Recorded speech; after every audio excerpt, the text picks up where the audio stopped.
Hi, I'm Tom, and in this quick tip for FreeCAD, I will show you how to create continuous dimension, which is one dimension after another like this, which are in line in a draft workbench.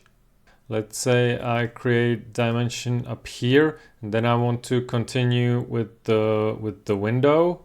I have to click again, click this point, and try to match the exact line here.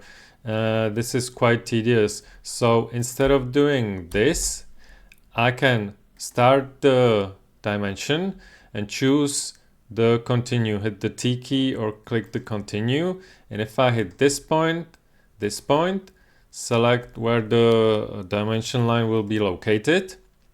And now I continue from the first one. So now I select only this point, this point, this point, and this point.